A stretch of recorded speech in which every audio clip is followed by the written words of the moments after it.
A body tells a story, but it can't speak. That's where today's guest comes in. Dr. Aditya Sriram, a forensic surgeon. He spent his career reading the clues that bodies leave behind, piecing together how someone died, when, and sometimes who did it. From real cases to the myths Bollywood and true crime shows get wrong. This episode is going to change how you look at forensic medicine. Let's get into it. So, out of all medicine, why this specialty, doctor, particularly? Very interesting question. So, I was very good in forensic medicine starting from my undergrad, like from first year to undergrad, and I had written something known as a medal exam for forensic medicine, and I'm still a very average student. So, for an average student, getting that prize for that examination was very, very encouraging towards the subject. So I had this thing of whether I want to go to foreign or stay back. So that was in second year. So I decided that in second year UG that if I stay back, I'll do either surgery or forensic, or I'll go to foreign somewhere or something. So when I did my NEET PG, when I gave my NEET PG, I got somewhere around 6,000, 8,000 rank I got. So I had both the options. I could have gone to surgery or I could have gone to forensic. But then surgery, you need like 300, 400 rank to get it in one of the top institutions in the country. But I decided, so I'll either do forensic in the best institute in the country, or I'll do surgery, right, in at least the best institute in Tamil Nadu. So when I went for counseling, I got forensic medicine in UCMS in Delhi, which is I think it is I can comfortably say the top college for forensic medicine in the country. So, and then I applied for the first round of counseling in Tamil Nadu. I got surgery, but not in the college I wanted. So I decided, okay, fine, I'll go to forensic medicine. Okay. So I have had a passion for forensic medicine, but there was also circumstances which made things fall in place. Yeah. Okay. So, have you watched ever that Sherlock Holmes series? Yes, I have watched Sherlock. Yes, I have watched Sherlock. I watched many other such series as well. Does that relate to real forensic crimes, or it's completely different drama types? So the drama, see, I won't comment about the drama because like drama is not my forte, it's not my domain. But when it comes to the forensics, see, when you talk about forensics, right, there is not just medicine involved in that. There is also legal law involved in that. There is law enforcement involved in that, right? So the procedural dramas, what you say are called as procedural dramas, right? The procedural dramas often get the procedures wrong, right? And one more thing is that what people need to understand, what people don't understand in our country, especially when I have interacted with them, is that every country has different laws. So you cannot look at an American show and expect the same forensics to happen in India. Tamil Nadu or India, right? So that is a fundamental difference between, so what they get wrong is procedures, but they do get some things very, very right. For example, your like the process, the legal process might be wrong, but the scientific process, a lot of the processes they get it right. Especially, for example, if you say in Sherlock, he does a like walk around analysis of a crime scene and then says that using the things that he finds in the crime scene itself, he says that this person had been in rain, she had come from the train, and most of these things are right. Like that is how even we piece together scenes, right? We go to a crime scene and we try to reenact in our mind how it could have happened, how those injuries could have been sustained, how that particular thing could have happened. So they get many things from the science right, but then they get some things from the science absolutely wrong as well. Like you cannot extract DNA from some 3,000 year old artifact or something like that. Like Jurassic Park will be very bad forensic medicine thing, because you can absolutely not extract blood from a mosquito which is ensconced in an amber and make a dinosaur out of it. It doesn't work like that, right? So when it comes to forensic science, let's say 60-40. 60% of the things they get it right, 40% of the things they get wrong.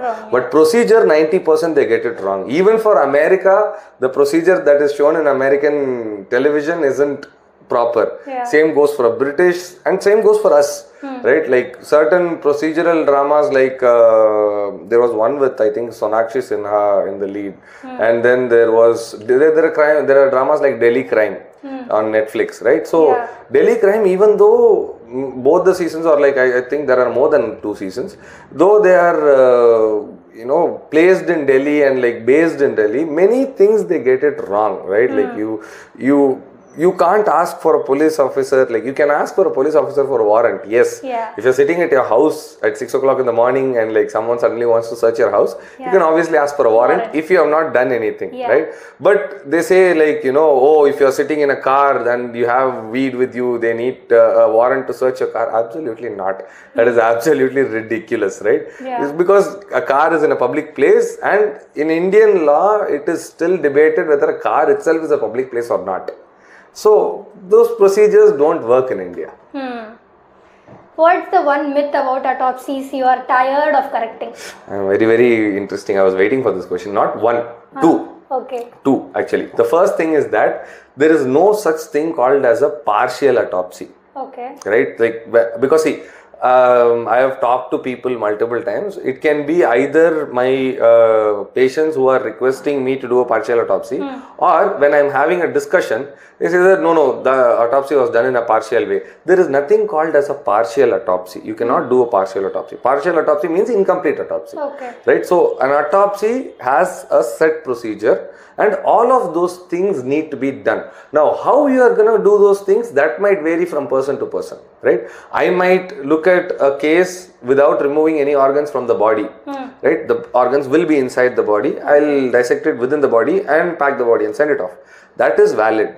I can take the organs out and examine and then replace them and send it back as well. That too is valid, right? But can I specifically examine certain organs and then leave out other organs? No, I cannot. Okay. That cannot be done. So when patients request this, then also the thing is that there is no partial autopsy, and same thing goes for, and people who argue against this or like say that no things can be done like that, they often quote Indira Gandhi's case as a case. So Indira Gandhi had around I think, if I'm not wrong, 28 or 30 bullets in her body after her death. So the doctor who was doing the autopsy, out of respect for the leader, right, he left certain bullets within the body. He did not remove all the bullets, because see, removing all the bullets will disfigure the person, right? So again, she's a leader of the country, right? So you cannot do that to a leader. So taking that into consideration, he kept certain bullets in situ. See, now that is a special consideration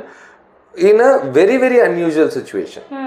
But that cannot become daily, day-to-day job, day-to-day work. It doesn't work like that.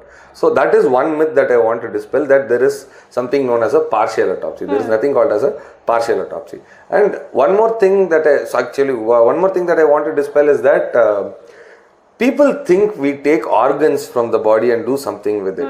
You cannot do anything with organs which come to an autopsy. That I'll clearly tell it right now, right? No organ can be harvested from a body which has come for an autopsy, right? Because there are many things wrong with that assumption that organs can be harvested from a dead body. Yes, organs can be harvested from a dead body, provided that body had been kept on life support, or when the person has died, and before the death of the person or near the death of the person, it was planned to harvest an organ from that person. If you ask me whether I can harvest an organ from a dead person, I can harvest very, very limited number of organs for a very, very limited amount of time. Like for corneas, you need to harvest the corneas within 6 hours, right? Most of the autopsies in our country is done after 12 hours of death. Because the procedure works like that. Because in many states, in most of the states, morning autopsy happens during the day, 9 a.m. to 4 p.m. So there is a certain law, which is a British era law, which must have been defunct by now, but unfortunately it is not defunct till now. So that law, what does it say? It says that the autopsy has to be conducted and the organs have to be examined under sunlight. Okay.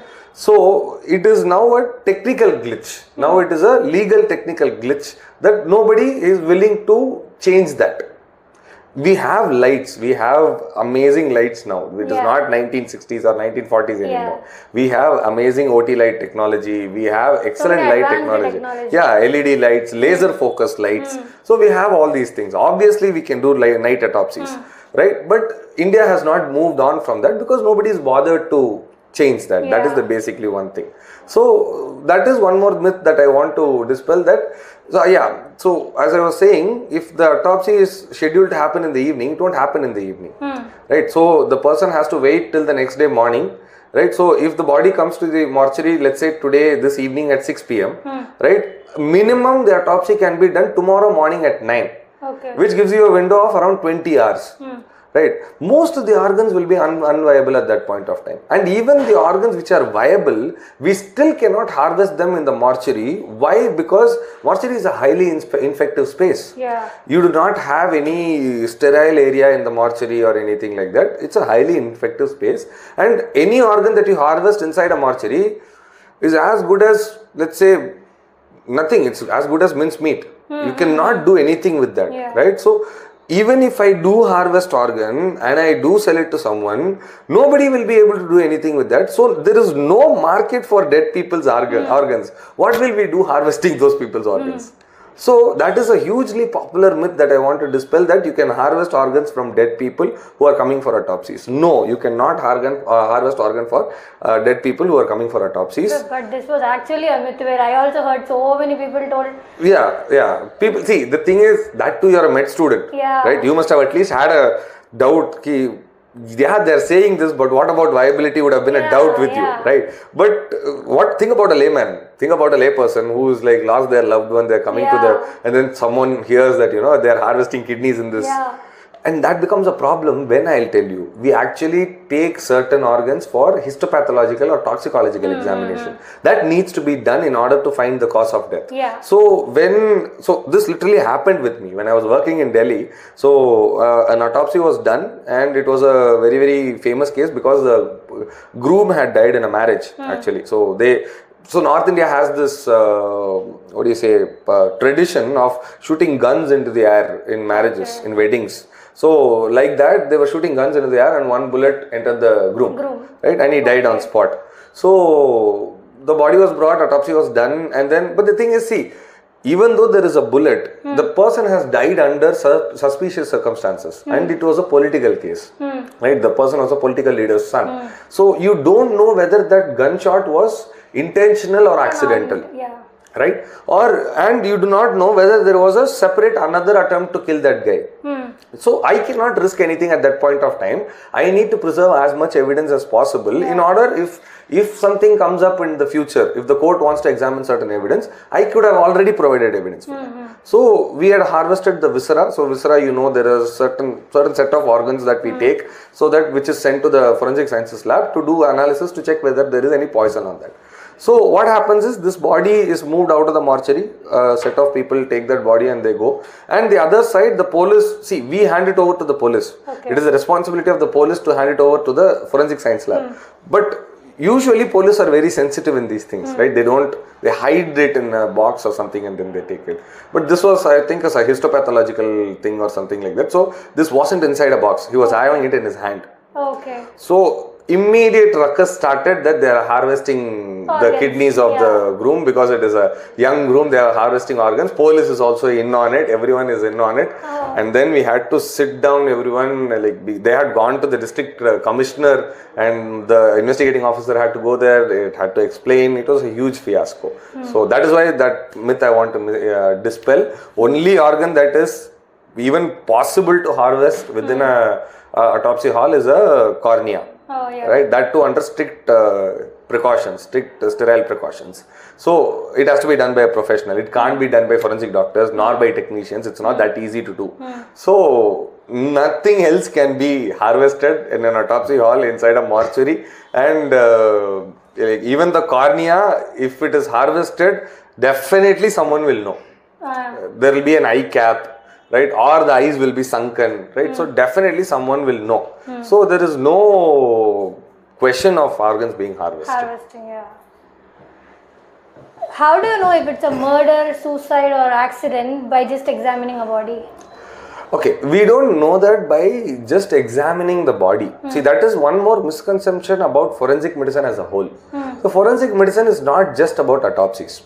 Forensic medicine is the intersection or interjection where law and medicine meets.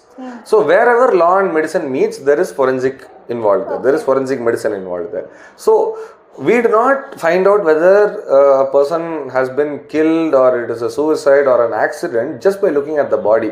We do other things as well.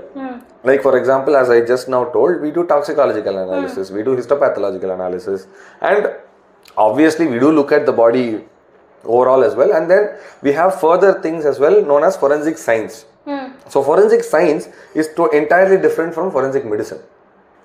Forensic science is a technical, like as you said, perfusionist is a technical course. Yeah. It is a technical medical course, right? So similarly, forensic science is also a technical medical course, right? So we collect samples for the forensic people to analyze, for the forensic scientists to analyze. So we also give directions in which direction should the investigation go. All these clues are given based on what findings we find in the body. So as per particularly to your question, right? So let us say a person, for example, let us say a person has been found on a road near a high-rise building. So how do you know if that person jumped to his death, accidentally fell to his death, or was it pushed to his death? Yeah. So if we take this one thing, I think it will be easy to explain to you. So if a person was pushed off a building, right, pushing needs a little bit of force. That force will push him out of the ledge and it will put him on a particular trajectory.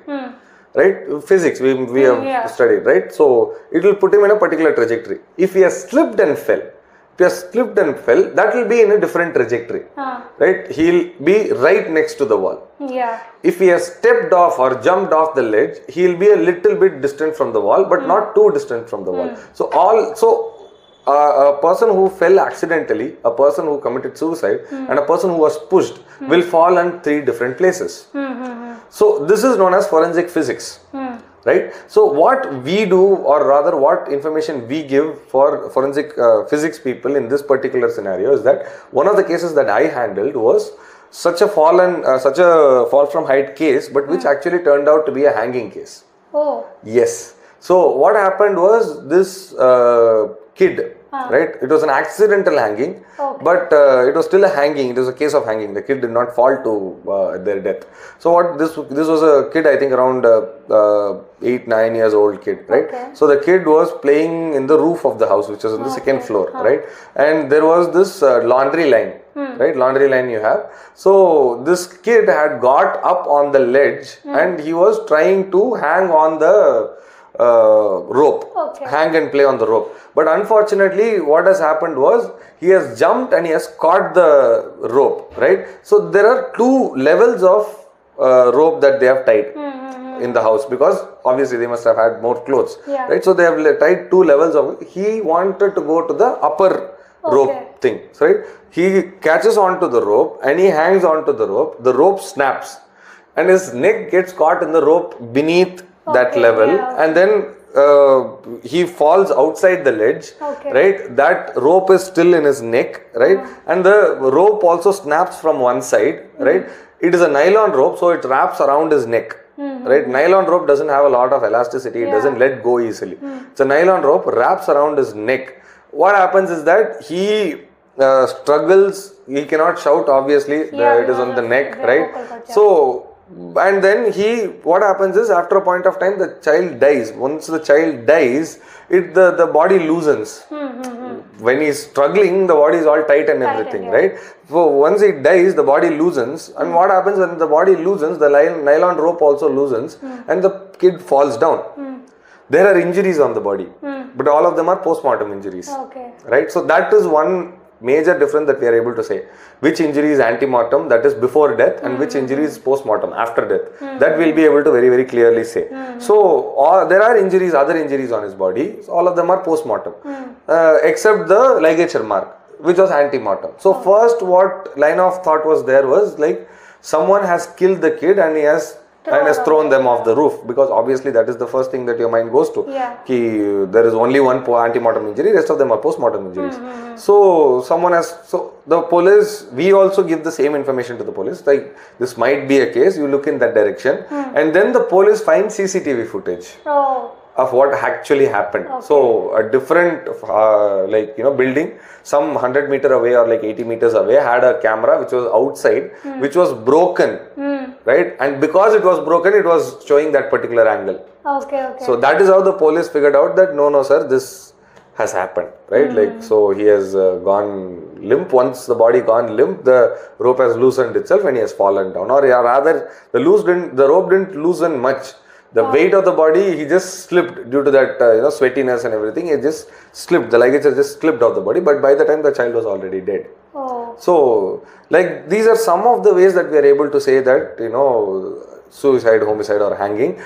I can't put everything in one answer, because like that is the entirety of my subject, right? So there are a lot of markers, like so during autopsy, even certain markers before autopsy you can find to say that a person has been especially the difference between a hanging and a strangulation is very, very different. Right? Hanging, obviously there is very little resistance or anything, but a strangulation, the person will resist a lot.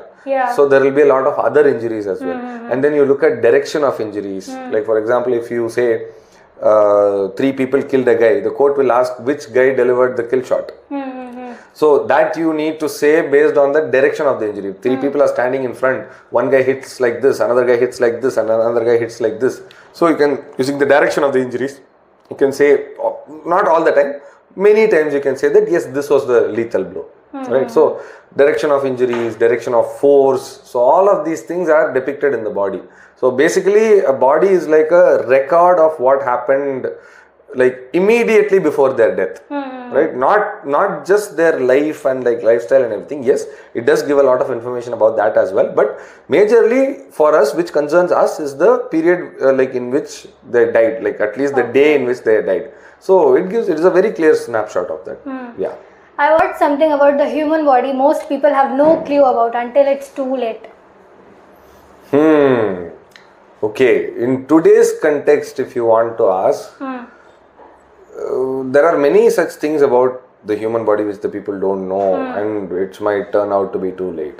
But in current day scenario, the one thing that people don't realize is that movement is the only thing that is going to save your life. The meaning, the more you move, the more you exercise, the more you expend your energy and then consume energy, and the number of times that you do it. Like for example, a guy who runs 10k every day and then eats 8,000 calories will live obviously longer than a guy who does not get up from his seat at all, but he's eating only 1,800 calories. Calories don't count. Calories might count for weight loss, right? But when it comes to overall well-being, how much movement you give to your body, how much mobility and how much flexibility you give to your body is the only thing which matters for longevity, and that is what people don't realize until it becomes too late. Why does it become too late?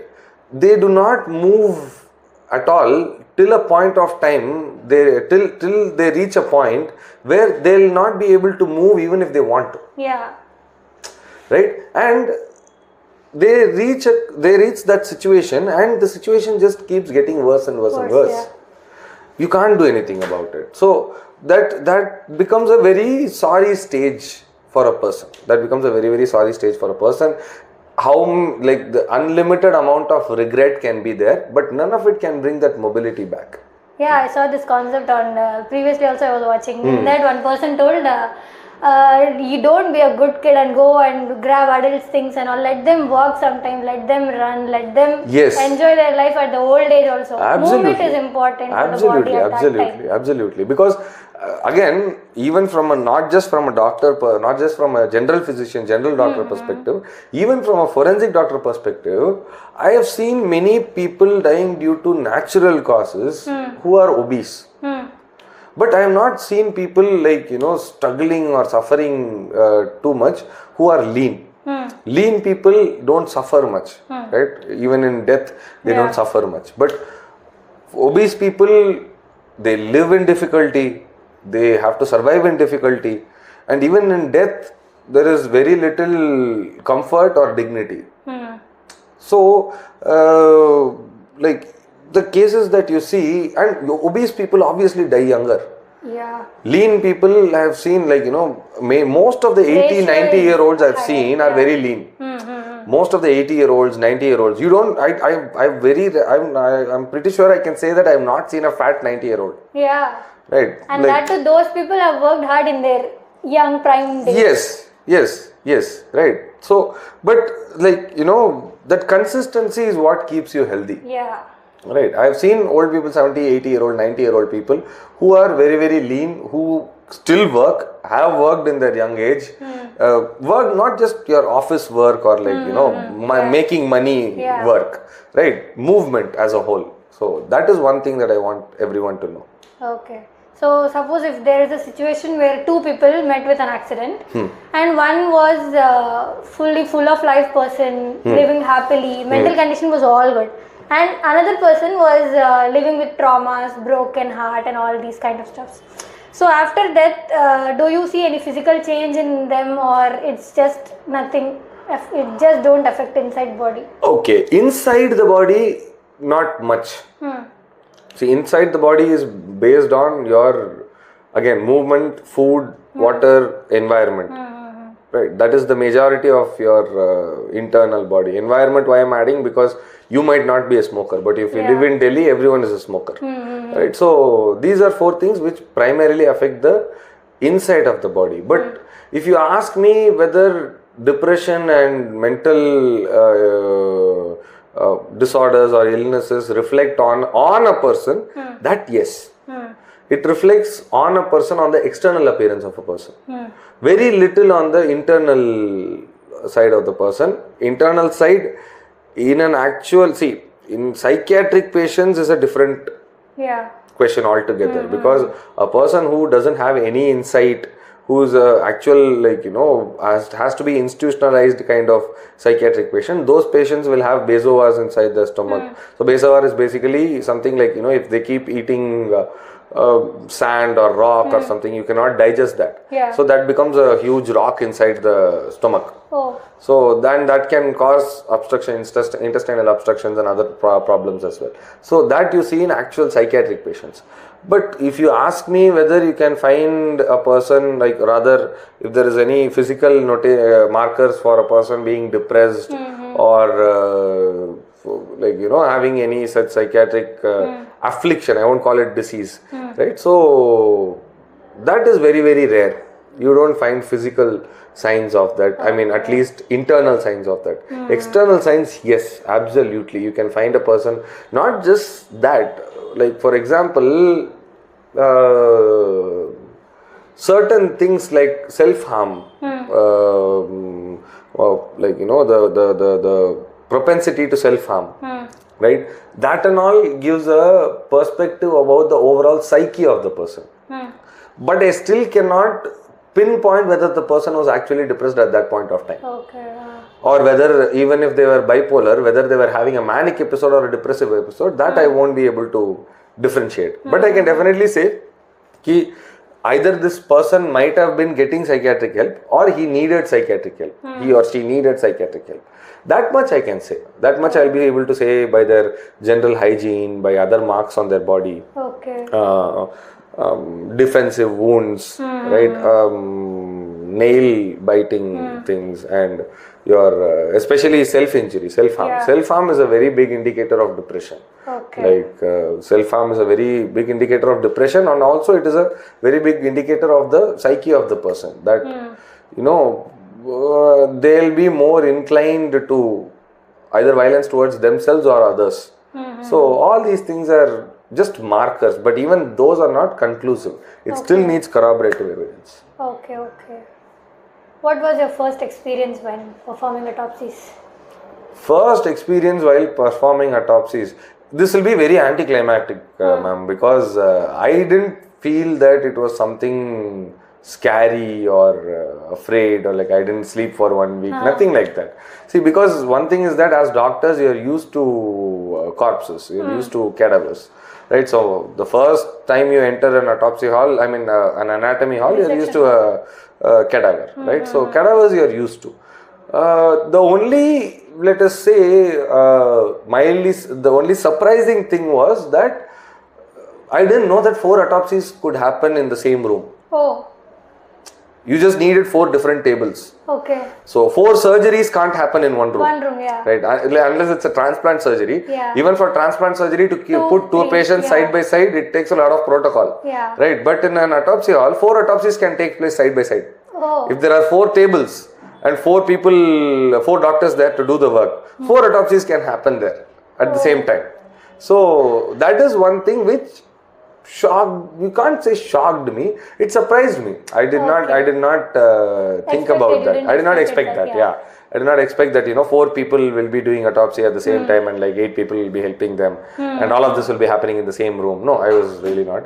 And one thing I was very much more surprised was the hygiene of the entire thing. Was like very surprising, because in movies you see an autopsy hall, it is always dirty, disgusting, right?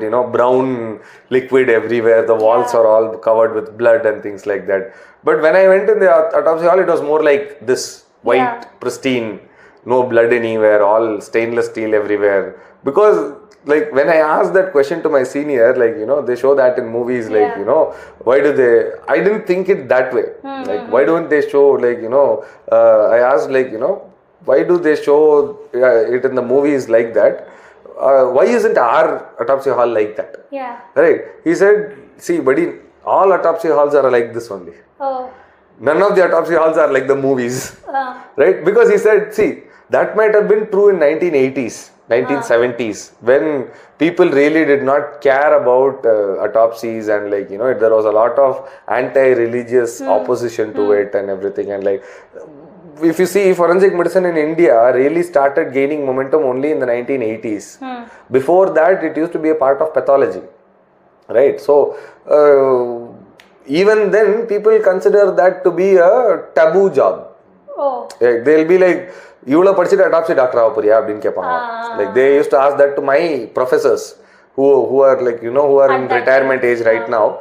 They would have been my age at that point of time, 90s, 80s. So their relatives would ask, like, you suffered so much, and like, why are you becoming an autopsy doctor? Right. So that was the connotation, right? In autopsy, that is still the connotation, right? Autopsy doctor.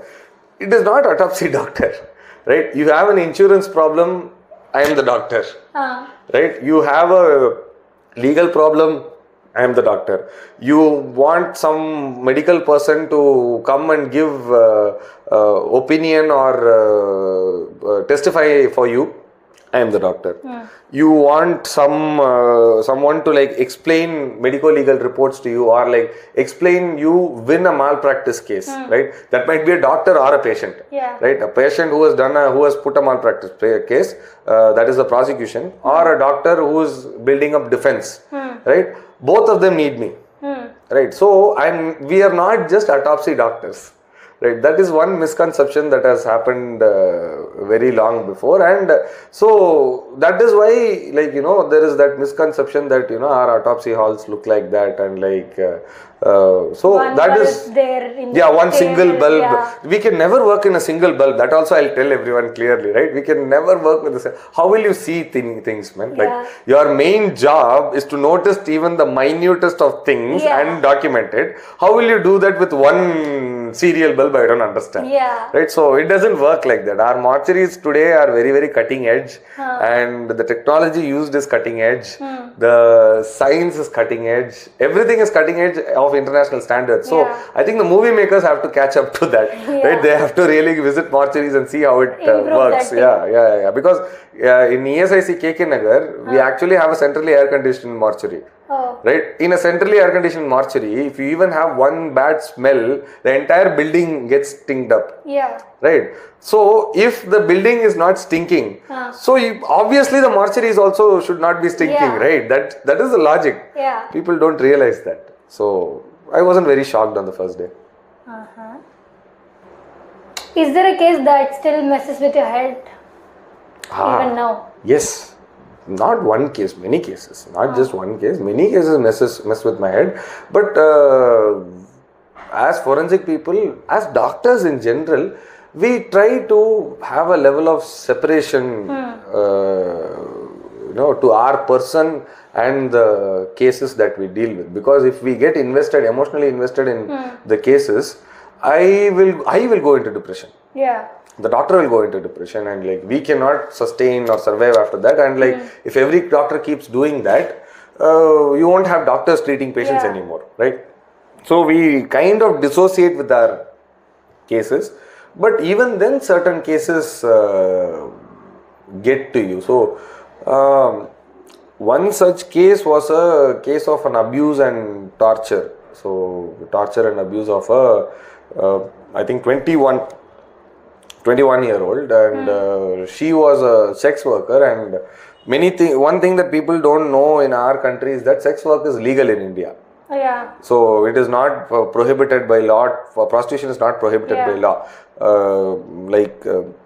Acting as an agent for prostitution is prohibited against law, right? But a willing woman can do it.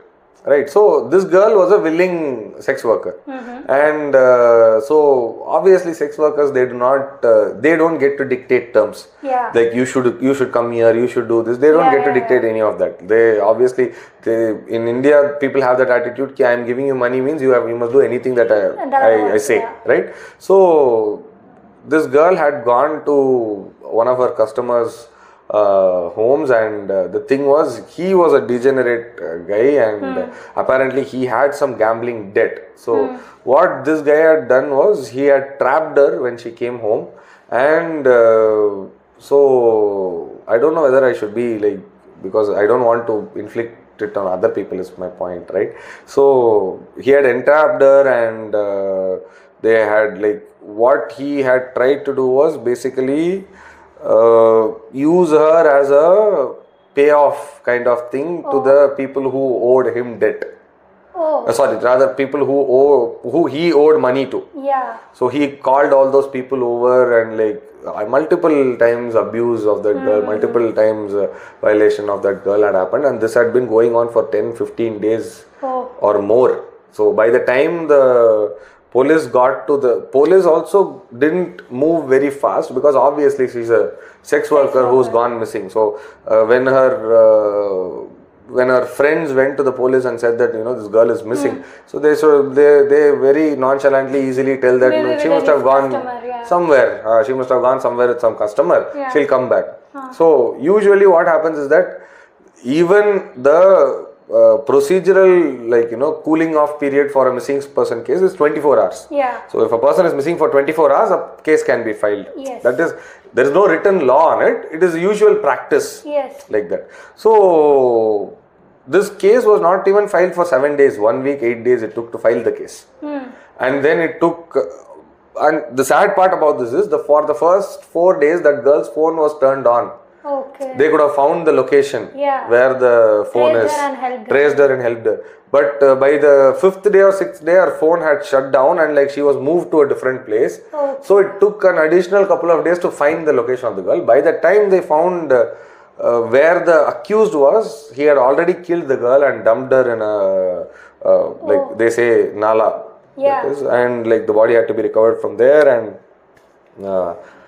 so we had a lot of cigarette marks, burn marks. I don't want to expand on it, right? So it is a very tragic thing which I don't want to talk further about. So that is one of the cases which affected me very, very much. And one more case which affected me very much was this case. We were not able to do anything like that. See, as a forensic expert, one of the biggest things, not just as a forensic expert, many doctors have this thing, right? Job satisfaction is when you are able to actively help a person. Yeah. In medicine, right? So let it be me, let it be an oncologist, let it be anyone. When we are not able to help a person, even like, normal help is okay. We get past that. Okay, we are not able to help that person. But when we are not able to save the life of a person, or we are not able to prevent something, right? See, an oncologist is not God. Yeah. He cannot prevent cancer, right? But even he will like obviously take it as a personal blow if a patient of his dies. Similarly, I have come to this field in order to strengthen the law and order system, right? In order to strengthen the justice system. When the justice system does not function properly and then leads to cases like this, which I just mentioned, that frustrates us a lot. Yeah. That is the actual frustration which comes, as a forensic expert, that is the actual frustration which comes to us.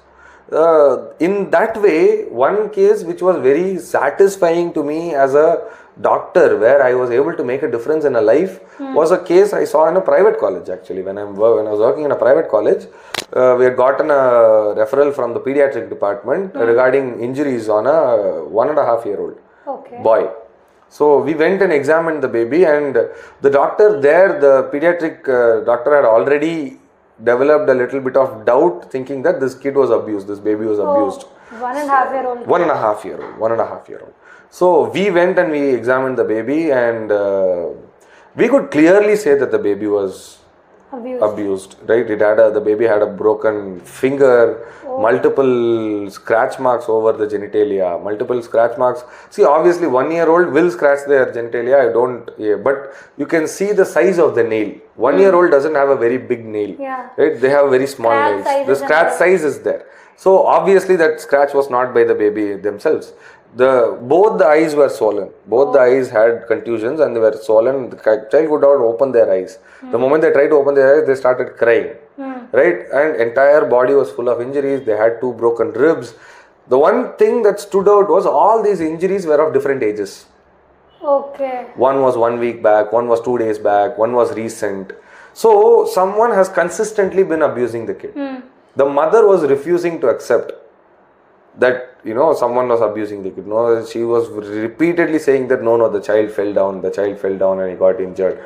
So first she told he fell down from a couple of steps. Then when we asked, there are so many injuries, she told no, he fell down from like 2 floors up, and he came down both the stairs. So the first suspect goes to mother itself. Yeah, you doubt the mother first, and then so we figured that okay, we cannot further question her further to bring out the truth or something. That is not my job to quiz her and bring out the truth. So what I did, what is the procedure? We did the procedure. We informed the police, right? We wrote up an MLC and we informed the police, and the police came.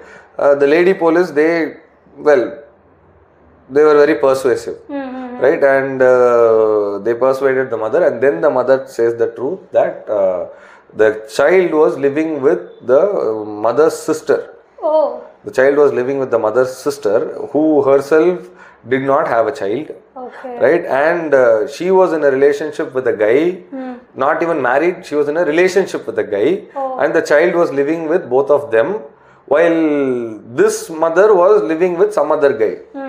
And when we asked why you left the child with your sister, she says that the guy who I am with right now doesn't like children. It's her child, 1.5 years old. Right? So that guy was arrested, and she finally accepted that it is the the sister's boyfriend who abuses the child, and she knew it. She knew something like this was happening. She was trying to protect her sister and that boy. Yeah.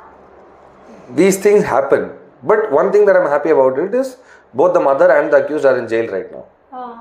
Right, and the child is with child protection services, right? And obviously they will find a good home for the child, right?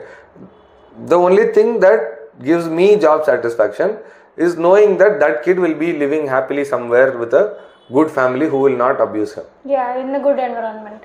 That is all. So that is one more case that I wanted to talk about. Does public pressure on high profile cases ever creep into how careful or how fast you have to work? How careful? No. How fast? Yes. How fast? Absolutely. Because one of the fastest crimes or one of the fastest cases that we have dealt with is the Delhi riots case. So Yeah. I was in Delhi in 2020. There was a Hindu-Muslim riot. Yeah. So that was one of the cases that we had dealt with, and there were 49 deaths in that riot and in one day, and all the 49 cases were brought to my hospital where I was working, and all the 49 cases had to be autopsied and sent out within a span of 18 to 20 hours. So that means 2 autopsy per hour. Yeah. Nearly, right? More than 2 autopsies per hour. So we did that. We finished that thing in a span of 18 hours. We were able to do it because we had the facilities for it. As I said, we had four tables side by side. So we could have 4 teams working throughout the day, right? And we had separate lights and resources and everything for that. So we were able to finish that within the stipulated period of time. So when 4 teams are working simultaneously together and pulling off cases, so even if you count it a case per hour, it will take around 4 teams to complete 48 cases. It will take around 12 hours, right? So it took us 18 hours. So certain cases we had to give special EA also, because it might be confusing. The cause of death might not be clear. Yeah. It might be an obscure case, right? And among that, there were a couple of cases where the body was completely burned to ashes. Right, ashes, literally, we got them in wooden boxes, wooden pallets. Yeah, so we had to x-ray them and figure out which are bones, which are stones, because Delhi police does not, methodically, scientifically remove evidence. It just removes evidence, puts it in a box, brings it to you, right? So you had to wash off all the and find out which are the bones. Using the bones, find the gender and age of the person who had died, and then try to identify the person. So all of these things take time. So, but even then, even when we are in a hurry, we have to be meticulous, because political pressure, public pressure might be there, but at the end of the day, neither the politician nor the public will come to court and answer for me. Yeah. Right? And one more thing is that I have the highest duty and highest responsibility of being the mouth for a person who doesn't have a voice. Yeah. The person is dead, right? So someone has to be the voice for them. So I am in that position. The public has their own agenda, right? The police have their own agenda. Politicians have their own agenda. My only agenda has to be a voice for the dead person, right? So the public, they might be creating a ruckus. They might be saying that the hospital killed the person, so we are not taking the body. Police is not investigating properly, so we are not taking the body. Or police is not investigating fast enough, you give us the body immediately. Yeah. Right? So any type of pressure might be there. Yeah. But if I succumb to that, the patient loses their voice. Yes. Or the deceased loses their voice. So I cannot afford to do that. So that is why, even though we can do it in a hurry, we cannot change the procedure, nor can we change the intensity of our examination. How did the team cope mentally working through that volume of trauma in such a short time? Okay, that is a very good question. That is a very, very good question. I would say that, we did it and tried not to think about it, but that is not true actually. So the thing is, right, you don't look at it as in that perspective. When you, see, when I go to a funeral, my emotions are different. Yeah. Right? And when I go into the autopsy hall, my emotions are different. Right. So in the autopsy hall, I am an examiner, I am a doctor, and that is a scientific, specimen. Right? Scientific specimen or a scientific body of inquiry. Right? So I see a cadaver the same way, like a person might look at a book. Or at a analyzer, a lab technician might look at an analyzer, right? So what answer can I get from the body, right? So by the time the body comes to the autopsy hall, it ceases to be that person. It is not anymore that person. That person had an identity, a life. That is over now, right? So that is not the thing on my table. I cannot consider that to be that person. Yes. If I consider that to be that person, then I will fail. I won't be able to work. So I need to think of it purely from a scientific way. nothing more, nothing less. Right? That is why we don't do autopsies of relatives or friends. Yes. We cannot do that. That we literally Not cannot only do that. autopsies, even treatment also, surgery. They're very difficult. Treatment in itself is difficult. Yeah. Treatment sometimes, like, surgeries ethically you should not operate on your relatives, right? Ethically, there is no law against it, right? But you should still not operate. That is ethical, not just towards the patient, towards yourself as well, right? So just for a surgery it is that intense. So think about an autopsy. Yes. We'll definitely not be able to do, nobody will be able to do an autopsy of their loved one, right? Or a friend, right? So that is why that helps us a lot. That compartmentalization into scientific and non-scientific helps us a lot. So that is how we were able to, so by making that a purely scientific inquiry, we just made it into another part of scientific work. Okay. So at the end of the day, we were left with physical exhaustion, mental exhaustion because of the volume of the work. Yeah. But if you ask me if there was any emotional load on it, I won't say there was any. I don't think there is any emotional load on that. Physical load, yes. Mental load, obviously, due to the amount of work, but definitely nothing beyond that. Yeah. So we cope like that. And so does that mean, like, if I go to a funeral, I won't cry? Absolutely not. Because a funeral is a different setting. Everyone is emotional there. Everyone is emotional there. Nobody is looking at it with a scientific view. And that is the place to show emotions. That's why you have funerals. Right? So even if I am, like, what do you say? Like, even if I am tomorrow or something, any known to person or any friend of mine has to be autopsied, I'll go to the morgue. I won't enter the morgue. I won't enter the autopsy hall. I'll see the procedures through, like not physically see. I'll see all the paperwork is done and everything. Once the body is transported, I won't cry in the mortuary. Yeah. Right? I won't cry in the mortuary because I have to. My role there is to ensure that the paperwork gets out properly and the relatives are handed over the body properly. But once I come into the funeral, I am also human. Yeah. Right? He is my friend or he is my known to. If I know him good enough to cry, obviously I'm gonna cry. Yes. So that compartmentalization we do.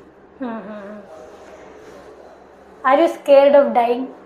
Yes, absolutely. Why anyone will be? Absolutely, I'm scared of dying. Why? Like, nobody wants to die. Who wants to die? Nobody absolutely wants to die. But if you ask me whether that is a debilitating scare of death that I won't do everyone is scared of dying, right? So not just me. I've thought about it, right? Death as a concept, I've thought about it. Normal people will not have that much thinking about death, but after seeing so much in this medical field and performing so many autopsies, at certain amount of time you could have thought like, oh, this is gonna when happen. I die, it's real. like that, it's gonna get real. Yes. So I have thought about it, and I'll tell you one more thing. Many people think about it. Yeah. Right? But the thing is, they don't discuss it openly. But when you see a forensic guy, that is the first question they ask. Like how you are asking right now, have you thought about death? Right? They say, like, death scares me. Or like, I am not scared of death.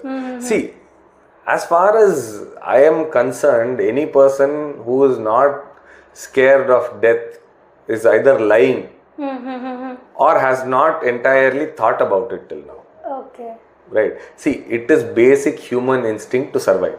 Right? Basic human instinct to survive. So, if something is going to kill you and you say that no, I'm not afraid of death, that is a blatant lie. Yeah, when death because it comes goes near, against your being. Yeah. It goes against your, all your instincts. Right? You have the flight or fight response. A person can have either fight or flight. Yeah. They cannot have another option. Right? Similarly, a person can be afraid of death or they choose not to think about death as death. Right? So, if you are not afraid of death, then why are we trying to survive every day? Yes. Why is it our basic instinct to survive? We can do, if a person who is truly unafraid of death can do anything in their life. Anything they can do. Right? You can literally go catch hold of the CM and slap them in their face because you are not scared of death. Right? just You don't see jump people from the building for adventure. do. Yeah. Right? They'll do.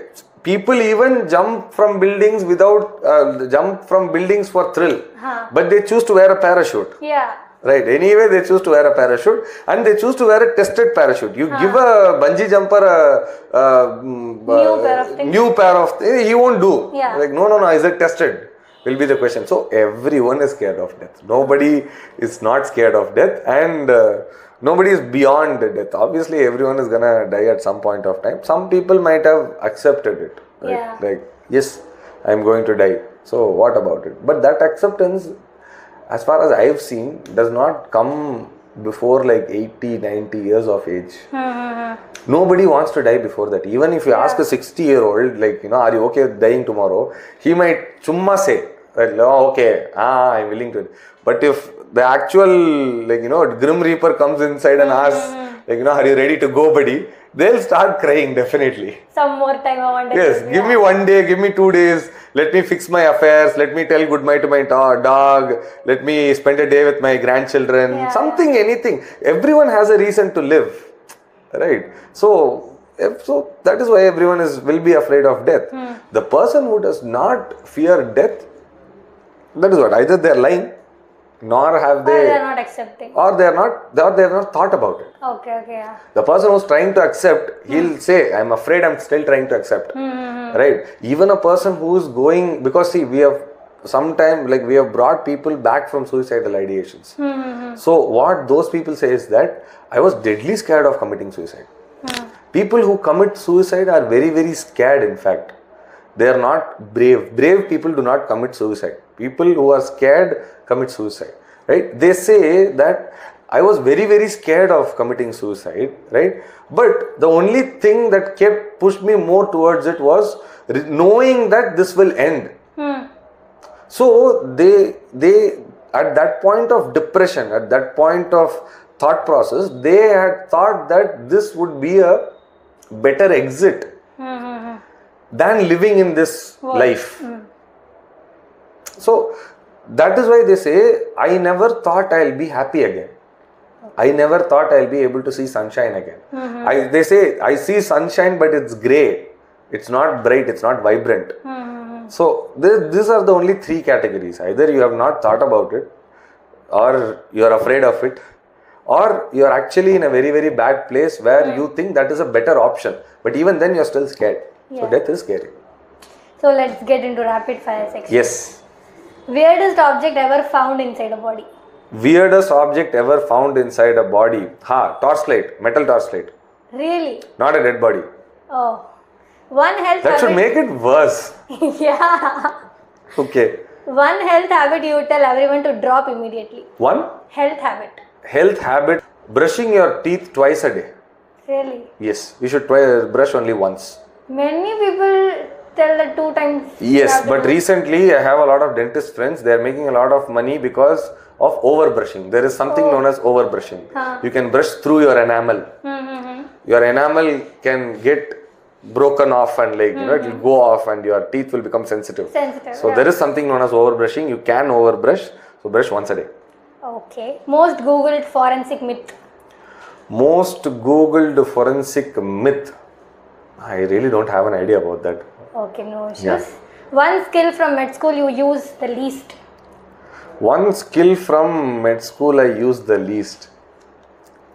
I don't know whether I can say this. Tamil sombadikkadhunuvaanga.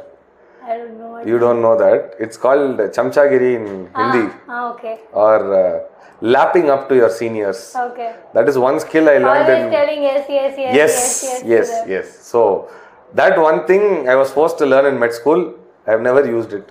Yeah, I also see that a lot. Fastest way to estimate time of death. Fastest way to estimate, fastest or more accurate, because the faster you go, the lesser accurate it becomes. So the most accurate way to measure time since death is by biochemical examination, biochemistry or immunohistochemistry. The fastest way to do it is by looking at a body. Okay. Yeah, by clearly just looking at the body, you can at least say if the body has been decomposing for like 2-3 days, you can look at the body and say like roughly 2 to 3 days it must be. So that comes with experience. So I have done around 2,800, 3,000, more than 3,000 autopsies. So fairly I can say, roughly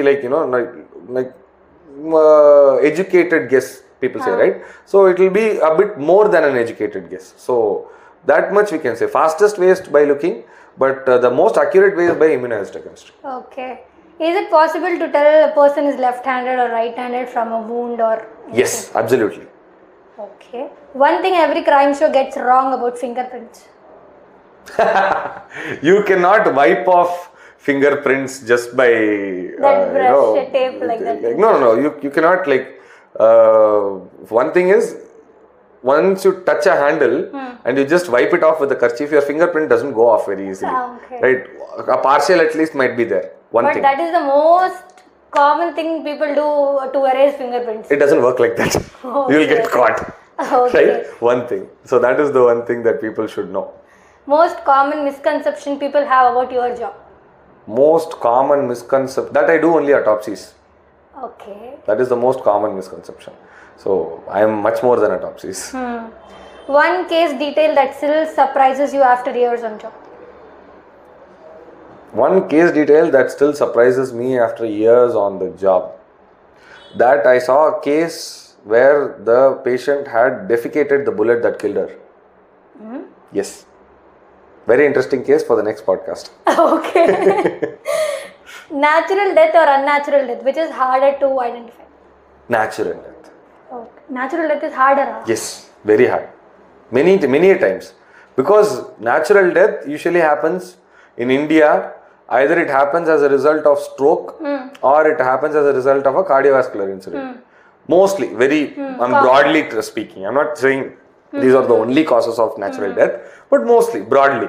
And even your stroke has a very good internal finding, right? Stroke, obviously there will be a blood clot, and if you look at the blood clot and look at the vessel, and you can say which vessel is broken.